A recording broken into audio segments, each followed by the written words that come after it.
Vamos a tocar temas internacionales por la situación que se sigue viviendo en el Perú, que ya ha cobrado la vida aproximadamente de 10 personas estas protestas violentas. ¿Y cuál es el futuro de Perú con todo lo que ha sucedido? Hablamos con el analista internacional Emanuel Castro para que nos ponga al tanto de lo que él ha podido observar de lo que puede estar ocurriendo u ocurrir en Perú. Emanuel, bienvenido, buenos días. A todos los televidentes y radioescuchas. Bien, muy lamentable la situación que se está dando en la hermana República del Perú. Definitivamente una situación donde se ha visto afectada la democracia de este país. Es importante tener presente que previo a los sucesos que se han estado ventilando las dos últimas semanas, en donde el presidente fue destituido de su cargo previo a un autogolpe de Estado que pretendía realizar el mismo. Ya el Perú venía dando, digamos, pasos en falso en ese sentido, en virtud de que previo a esta destitución ya se habían dado dos intentonas de destitución por parte del Congreso. En ese sentido, también cabe resaltar que la inestabilidad que se está dando en el Perú no es de las últimas 2 semanas, sino que es algo que viene desde hace algunos años. Para muestra, Perú ha tenido 6 presidentes en los 6 últimos años, lo que nos envía entonces un mensaje de que dentro de las situaciones políticas que se dan en este país, las fuerzas que convergen en él se mantienen en permanente lucha. Además de ello, entonces, dado los muertos, los heridos que se están dando en las protestas que defienden al reciente presidente destituido del Perú, las protestas cada día se están tornando más violentas, hay más muertes, hay más heridos y lo que la población busca son elecciones anticipadas para que se elija un nuevo presidente en el Perú y que también se elijan nuevos congresistas. Así que en términos generales, esa es la situación que se está dando hoy en día en el Perú. Bien, Emanuel, y esto nos lleva o nos debe llevar a reflexionar qué pasa, porque Perú votó supuestamente por un cambio, lo mismo que ha pasado en Colombia, que quizá haya pasado en Brasil ahora, lo mismo que pasó en Ecuador. O sea, ¿qué, qué pudo haber pasado de que en tan corto tiempo se haya dado toda esta revolución en Perú? Bien, en el caso del Perú tienen una particularidad y es que, si bien es cierto, Pedro Castillo gana las elecciones, no gana lo que viene siendo el control en el Parlamento.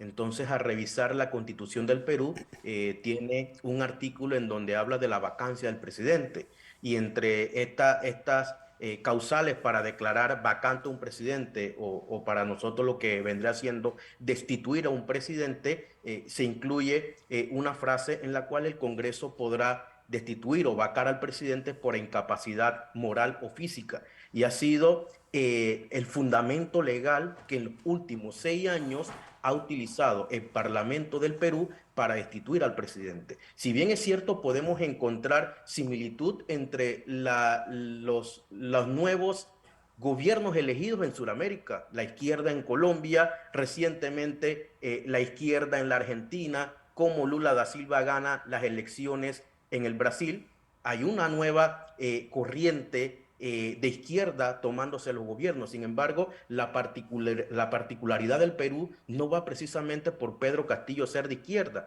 sino más bien la lucha del poder entre las distintas facciones de los gobiernos de derecha, de los gobiernos de centro y de los partidos de centro y de los partidos de izquierda que buscan, obviamente, tomarse el poder. Así que el tema del Perú, particularmente más de ser una situación ideológica, es una situación de lucha por el poder por las distintas facciones o los partidos tradicionales del Perú. Es decir, que no importa la decisión del pueblo, porque al final el Congreso es el que ha decidido prácticamente todo y que ha provocado esto. Y quizás, muchos dicen, quizás ahí estaba el presidente Pedro Castillo y todavía no se hacía la idea de que era presidente o llegó sin una idea de qué hacer en su gobierno. Es que por ello es que se están dando las protestas. O sea, no es casualidad de que el pueblo esté en las calles. El pueblo está en la calle porque votó por un cambio, pero lamentablemente al presidente Castillo no lo han dejado gobernar. Para bien o para mal, fue un presidente elegido democráticamente. Y lo que hemos visto en los 17 meses que ha estado en el poder es que el Parlamento ni siquiera lo permite que asista a eventos internacionales. Es decir, que el presidente no se le ha dejado gobernar, ni siquiera se le permite que viajara a entablar relaciones con otros estados, porque para que el presidente del Perú pueda viajar, requiere la autorización del Congreso. Y precisamente una de las causales para destituir al presidente del Perú es que él mismo salga del territorio nacional sin la debida aprobación del Congreso. Es decir, que todas las situaciones se reducen a lo mismo, en que el Congreso es quien realmente mantiene el poder en el Perú y la población, aun cuando ha votado un cambio real, la población hoy en día está en las calles precisamente porque parece ser que el Congreso no está respetando esa decisión popular de que sea Pedro Castillo quien gobierne en el Perú. Emanuel, ¿cuál ha sido entonces el éxito del presidente Bukele? Bien, el éxito del presidente Bukele es hacer algo distinto a lo que tradicionalmente habían hecho los partidos de gobierno. Vemos entonces cómo Bukele entró en el escenario en El Salvador rompiendo el bipartidismo que había en El Salvador y estableciendo políticas claras que buscaban o buscan el beneficio de la sociedad del Salvador. ¿Qué quiere o qué quería el salvadoreño? Sentirse más seguro. ¿Y qué es lo que ha hecho Bukele? Bueno, utilizar medidas extremas para garantizar la seguridad de su población. Ha sido muy criticado a nivel internacional por organizaciones internacionales, foros de derechos humanos y demás, pero lo que estamos viendo es que el presidente Bukele goza con una aceptación de su pueblo del más de 80%, el más alto en América Latina. Y precisamente porque parece ser que Bukele está gobernando para las mayorías y no para las minorías. Así que por allí podemos ver el éxito de Bukele y la aceptación popular que mantiene en su país. Bien, y esto es importante conocerlo, ¿no? Para que tengamos en contexto por qué se está dando todas estas manifestaciones. Pero ahora hay un expresidente detenido, que es Pedro Castillo. ¿Qué va a pasar con él? ¿Qué puede pasar? Porque sigue pidiendo ese asilo político en México y que México dice que lo recibiría con los brazos abiertos. Bien, además de Pedro Castillo, ya hay otros presidentes que han sido destituidos y procesados Sí. penalmente por lo mismo.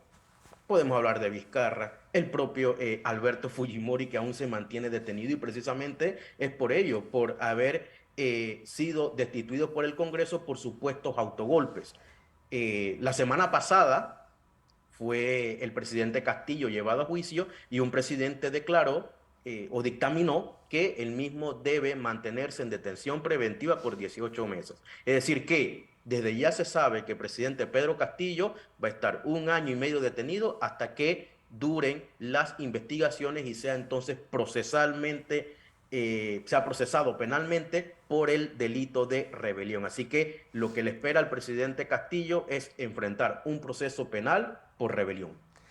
Mientras tanto, ¿cómo afecta esto la imagen del país? ¿Cómo afecta esto la economía de ese país? La imagen que da el país es de inestabilidad y eso entonces va afectando directamente a la economía del mismo. ¿Por qué? Porque si un inversionista, que son los que producen capital dentro de un estado, los inversionistas extranjeros en su mayoría, ven que hay un estado en donde los últimos 6 años han existido 6 presidentes, lo que va a entender el inversionista es que es un país que no goza de estabilidad en cuanto a su gobierno y que es muy probable que no exista seguridad jurídica para la inversión que él vaya a realizar en ese país. Precisamente eso por ahí puede haber la afectación, la imagen en donde demuestran que no hay estabilidad y por consiguiente al no existir estabilidad existen grandes indicios de que la seguridad jurídica no existe, por lo cual los grandes inversionistas tal vez evitarían de invertir en Perú, y los que están allí tal vez busquen otros estados a donde mover su capital para seguir haciendo negocios. Emanuel, ¿qué hubiese pasado? ¿Hubiese tenido más poder el señor Castillo de tener una visión o de llegar con un verdadero plan de gobierno, de ponerlo en ejecución? ¿Hubiese sido diferente las cosas o estaríamos viendo lo mismo por la decisión del Congreso? A mi criterio, no existiría algo diferente. Sería lo mismo. ¿Por qué? Porque Pedro Castillo, aun cuando llega al poder sin tener ideas claras de cómo gobernar, sin tener experiencia en gobernar, lo que la persona votó era o la mayoría votaron era un cambio. Sin embargo, vemos que en los últimos 6 años han tenido 6 presidentes. Es decir, que tal vez el llegar con ideas claras o llegar con una política de gobierno o el llegar con un plan programático a desarrollar a lo largo del periodo para el que fue elegido, tal vez no está haciendo la diferencia a la hora de que cuando se llega al Parlamento, cada quien quiera gobernar por su cuenta y lo que buscan entonces es definitivamente vacar al presidente. Entonces, tal vez no exista o no se haya dado algo diferente en el supuesto de que Pedro Castillo hubiese llegado a gobernar con otras ideas. Emanuel, en otros temas, por ejemplo, Argentina gana el Mundial de Fútbol. ¿Cómo cambia emocionalmente eso, la mentalidad del argentino que en estos momentos pasa por una situación económica y política bastante preocupante para ellos y que este triunfo quizás sea un bálsamo para ellos en estos momentos porque vimos cómo se volcaron a las calles quizás olvidando todos esos problemas que han tenido? Bien, en ese sentido, cambiando el tema, ya debemos iniciar entonces extendiéndole la felicitación al pueblo argentino y a la gran cantidad de hinchas del equipo argentino que hay en nuestro país por haber entonces logrado el título mundial de fútbol de la FIFA. Ya hablando en el plano desde el punto de vista económico, debemos tener presente que así como en el Perú han tenido 6 presidentes en los últimos 6 años, la inflación que se viene dando en Argentina no es algo nuevo, no es algo del último año, ni algo que ha iniciado con el gobierno del presidente Fernández, sino que la situación o la crisis que se viene dando en la Argentina viene más de hace más de 5 años. La inflación que hoy en día está llegando prácticamente a un 90%, vemos cómo se ha devaluado el peso argentino frente al dólar y la única nota positiva que ha traído el Mundial y ahora el título para Argentina es que se ha logrado disparar el consumo interno dentro del propio Estado. En una economía que estaba en recesión en el último mes, debido a la participación del equipo de fútbol de Argentina, se ha hecho la diferencia en donde se ha disparado el consumo de los productos y de las utilidades dentro del territorio argentino. Así que, además de haber ganado el título del Mundial de Fútbol, la Argentina ha visto en este mes que ha durado el Mundial cómo se ha ido incrementando lo que viene siendo el consumo y se ha logrado por lo menos estabilizar la inflación que se presumía que iba a ser hasta un 100% a finalizar este año. Así que en ese sentido, la alegría que ha dado el equipo de fútbol de Argentina también ha impactado en el consumo y la economía del propio país. Emanuel Castro, analista internacional, gracias por estar con nosotros esta mañana hablando sobre estos temas que son interesantes siempre conocerlo en nuestro país. Gracias por la invitación.